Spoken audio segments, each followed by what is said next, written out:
নমস্কার বন্ধুরা, অনেক অনেক আন্তরিক ভালোবাসার সাথে মণিমা রেসিপিজে আপনাদের স্বাগত জানাই। বাড়িতে কোনো সবজি না থাকলে ডিম আর মুসুরির ডাল দিয়েই একেবারে সহজে চটপট বানিয়ে নিন এই ইউনিক রেসিপিটি, যা মাছ মাংসের টেস্টকেও হার মানাবে। চলুন তাহলে দেখে নেওয়া যাক। তার জন্য 1 কাপ মুসুরির ডাল আমি ভালো করে ধুয়ে নিয়ে 1.5 ঘন্টা ভিজিয়ে রেখেছিলাম। তারপর জল ছেঁকে মিক্সির জারে নিয়ে নিলাম। বন্ধুরা, এটা জল ছাড়াই বেটে নেবেন। যেহেতু এটা জলে ভেজানো ছিল, তাই জল ছাড়া বাটতে কোনো অসুবিধাই হবে না। আর সময় থাকলে আপনারা চাইলে 2-3 ঘন্টাও ভিজিয়ে রাখতে পারেন। দেখুন বন্ধুরা, জল ছাড়াই আমি মুসুরির ডালটা মিহিভাবে বেটে নিয়েছি। এবারে এর মধ্যে 4টে ডিম ফাটিয়ে নিয়ে নিলাম। আপনারা চাইলে 2 কি 3টে ডিমও দিতে পারেন। এবার ডিম আর মুসুরির ডাল খুব ভালোভাবে ফেটিয়ে নিলাম, যাতে মুসুরির ডালের সঙ্গে ডিমটা খুব ভালোভাবে মিশে যায়। রেসিপিটাকে টেস্টফুল করার জন্য ব্যাটারটার মধ্যে দিয়ে দেবো অল্প একটু হিং, কিছুটা কালো জিরে, অল্প হলুদের গুঁড়ো, কিছুটা ভাজা জিরের গুঁড়ো, নুন, চিলি ফ্লেক্স, একটা বড় সাইজের কুচনো পেঁয়াজ, 1.5 চামচ আদা লঙ্কা রসুন বাটা। সবকিছু ভালোভাবে মিশিয়ে নেব। বাড়তি টেস্টের জন্য দিয়ে দেবো কিছুটা বিট লবণ। ব্যাটারটা ভালোভাবে মেশানো হয়ে গেলে গ্যাসে একটা ফ্রাই প্যান বসিয়ে 1 চামচ তেল গরম করে নিলাম। তারপর ব্যাটারটা ফ্রাই প্যানের মধ্যে ঢেলে দিলাম। বন্ধুরা, ব্যাটারটার কনসিস্টেন্সিটা ঠিক এরকমই হবে।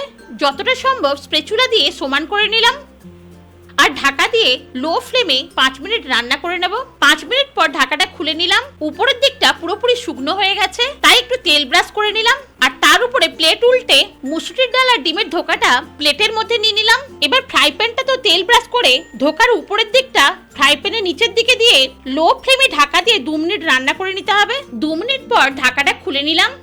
দেখুন বন্ধুরা, ডিম মুসুরির ধোকাটা কতটা ফুলে উঠেছে। এবার গ্যাস বন্ধ করে দিয়ে ফ্রাই প্যানের উপর প্লেট উল্টে ধোকাটা বের করে নিলাম। দেখুন বন্ধুরা, নিচের দিকটাও খুব সুন্দরভাবে হয়ে গেছে। 3টে ছোট আলুকে হাফ হাফ করে কেটে কড়াতে কিছুটা তেল গরম করে দিয়ে দিলাম। এবার অল্প একটু হলুদ গুঁড়ো আর নুন দিয়ে আলুগুলো লাল লাল করে ভেজে নিয়ে তেল ছেঁকে তুলে নেব।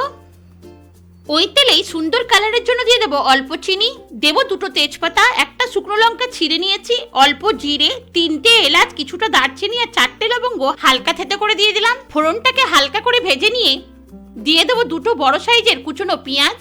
পেঁয়াজগুলো ভালো করে ভেজে নেব। তারপর 1 ইঞ্চি আদা, 6 কোয়া রসুন, 4টে কাঁচা লঙ্কা বেটে দিয়ে দিলাম। পেঁয়াজের সঙ্গে আদা লঙ্কা রসুন বাটা ভালোভাবে কষিয়ে নেব। তারপর দিয়ে দেবো হাফ চামচ হলুদ গুঁড়ো, হাফ চামচ জিরে গুঁড়ো, 1 চামচ ধনে গুঁড়ো, হাফ চামচ লঙ্কার গুঁড়ো আর 1 চামচ কাশ্মীরি লঙ্কার গুঁড়ো।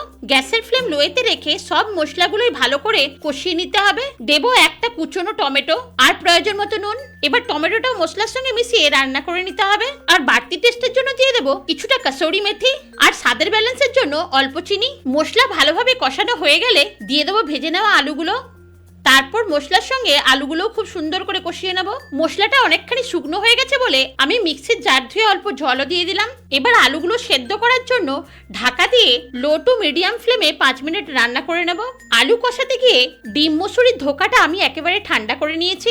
দেখুন বন্ধুরা, দুদিকটাই অল্প তেলে কতটা সুন্দর ভাজা হয়েছে। আর যেহেতু লো ফ্লেমে অল্প তেলে ঢাকা দিয়ে রান্না করেছি, সেহেতু সুসিদ্ধও হয়েছে, তাই আলাদা করে ডুবো তেলে ভাজার আর কোনো দরকারই নেই। এবার আপনারা আপনাদের ইচ্ছে মতো শেপ দিয়ে কেটে নিতে পারেন। আমি চৌকো করে কেটে নিলাম। কাটাটা দেখে বুঝতেই পারছেন বন্ধুরা কতটা সফট হয়েছে। আর দেখুন বন্ধুরা, প্রত্যেকটা ধোকার পিস কতটা স্পঞ্জি হয়েছে, তাই ভেঙে যাওয়ার কোনো ভয়ই নেই। বন্ধুরা, আপনাদের এই চ্যানেলে আমি বিভিন্ন জায়গার বিভিন্ন রেসিপি শেয়ার করেছি, তাই আপনি যদি আমার নতুন বন্ধু হয়ে থাকেন তাহলে চ্যানেলটিকে সাবস্ক্রাইব করে পাশে থাকা বেল আইকনটিকে প্রেস করে অলে সেট করে দিয়ে সবসময় আমার পাশে থাকার অনুরোধ রইল। কথায় কথায় বন্ধুরা, আলুগুলো আমার খুব ভালোভাবে সেদ্ধ হয়ে গেছে, খুব সুন্দর একটা কালারও এসে গেছে। কিছুক্ষণ ধরে আলুগুলো মশলার সঙ্গে আবার কষিয়ে নিয়ে পরিমাণ মতো গরম জল দিয়ে দেবো। আপনারাও বন্ধুরা গরম জল দেওয়ারই চেষ্টা করবেন। এবার সবকিছু ভালোভাবে মিশিয়ে নিলাম। এরপর ঝোলটা ভালোভাবে ফুটে উঠলে ধোকার পিসগুলো দিয়ে দেবো আর প্রত্যেকটা ধোকার পিস ভালোভাবে গ্রেভির মধ্যে ডুবিয়ে দেবো, যাতে ধোকার প্রতিটা পিসে খুব ভালোভাবে গ্রেভি ঢোকে। তারপর ঢাকা দিয়ে লো টু মিডিয়াম ফ্লেমে 5 থেকে 7 মিনিট রান্না করে নেব। এরপর ঢাকাটা খুলে নিলাম। দেখে বোঝা যাচ্ছে প্রতিটি ধোকা খুব সুন্দরভাবে গ্রেভি অ্যাবজর্ব করেছে। এবার আমি 1 চামচ ঘি চারিদিকে ছড়িয়ে দিলাম। যেহেতু রান্নাটা বসাবার সময় আমি গরম মশলা ব্যবহার করেছি, সেহেতু আলাদা করে কোনো গরম মশলা দিলাম না। এবার ঢাকা দিয়ে গ্যাস বন্ধ করে 5 মিনিটের জন্য স্ট্যান্ডিং টাইমে রেখে দিলাম। এবার ঢাকা খুলে পরিবেশন করে নেব। দেখুন বন্ধুরা, একটা একটাও ধোকার পিস ভেঙে যায়নি আর খেতেও হয়েছে অসাধারণ। তাই বন্ধুরা একটিবার ট্রাই করার অনুরোধ রইল।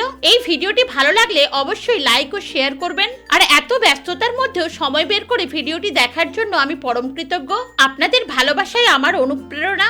ভালো থাকবেন, ধন্যবাদ।